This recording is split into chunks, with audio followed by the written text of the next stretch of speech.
So, hello friends, this is Yrvind, and now the leaks are better marked. So I'm gonna roughen up the surface and put on some glass fiber. So that's gonna hopefully improve the situation. So some more cutting has to be done with this little nice handy saw. Getting these things out, that's the other part of that line tube. Not so much work to put in. But now it's going to be grinded smooth and the hole is going to be filled in.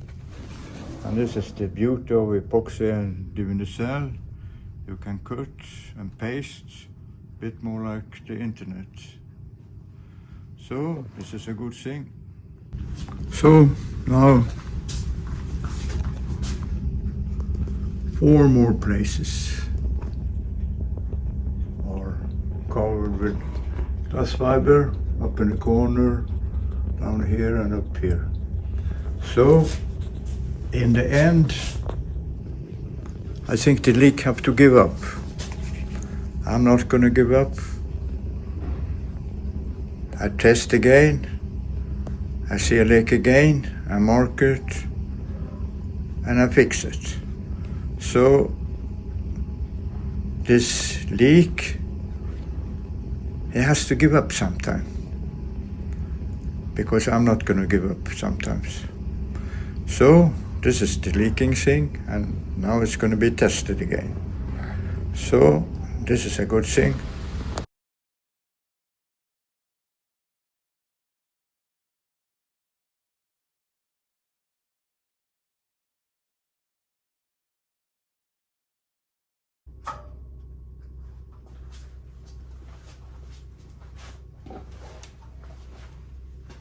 So, I'm on Tristan, Cunha, the most isolated island in the world.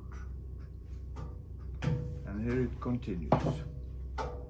It is no overstatement to say that on rare occasion there was a wind of tremendous force sweeping around the island, 6,700 feet high and only 6 miles wide, situated on the edge of the roaring forties. And the island was in the path of the storms. That caused the air around the mountain to be accelerated to even higher speeds. The results were hurricane force winds. Roofs and buildings were lashed. I remember one night when the island was hit by a storm. That breeze was shaking and rocking like a car driving over a bumpy country road. During the whole night, I had to go out at 1 or 2 hour intervals to lash her down and support her with more and more ropes and spars. When daylight came, it looked as the breeze was caught in a giant spider's web. And of course, the tops of one crop of potatoes were gone, despite the stone walls raised to protect them. I and Jannike lived in the boat ashore in a corner at the landing place and had a good view from our windows on all interesting things that happened there. It was a mutual interest. The islanders had great respect for the sea. Many were descendants of shipwrecked sailors. Most of them had relatives who had been lost at sea. There flourished a number of stories of near disasters as well. The islanders were intrigued by my boat and seamanship. When sailing, they found their whereabouts only by simplest eyeball navigation. They did not even know how to use the compass. Therefore, they got lost if the visibility got bad. And much can happen on 30 miles in the Southern Ocean. At one time, a longboat had gotten completely lost.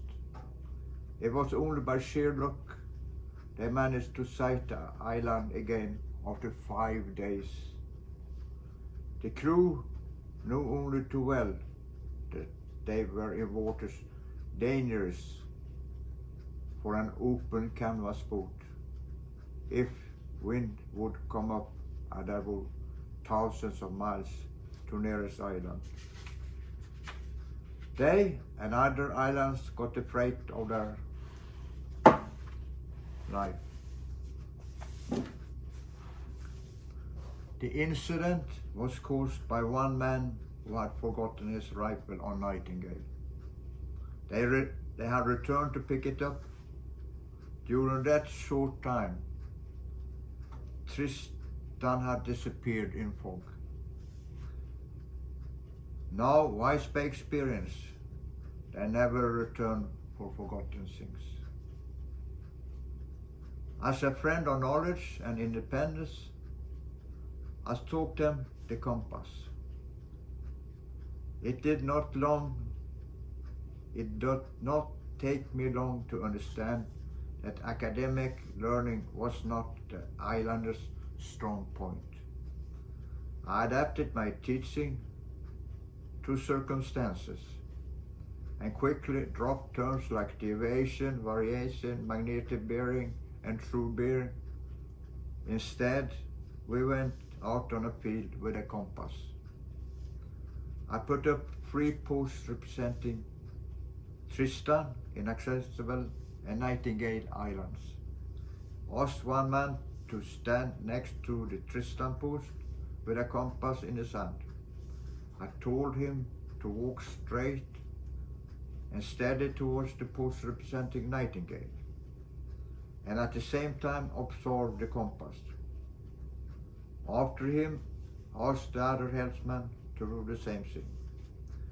When after a while, they had gotten the idea that a certain number of the compass rules always pointed at the post representing Nightingale, I put a blanket over one man's head in such a way that he could see the compass, but not the post, and told him to use the compass to find the post.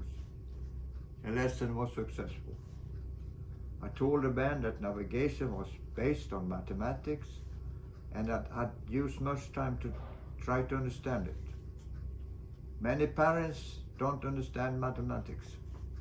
Still, they want their children to learn it. In that way, navigation led to that I became a teacher on Tristan. It was not formal in any way. A parent asked me to help his child. After the lesson, I was invited to a meal. Another parent wanted another lesson another day. Soon, my mornings were filled with lessons, and I and Jannike had free lunch every day. During the afternoon, I walked around the island, talked with islanders, and watched their constructive, interesting work, often improvising in surprising ways. The evenings I spent at the pub, having a singing glass of fruit drink at cost price, hearing more stories about the islanders' life. To be continued.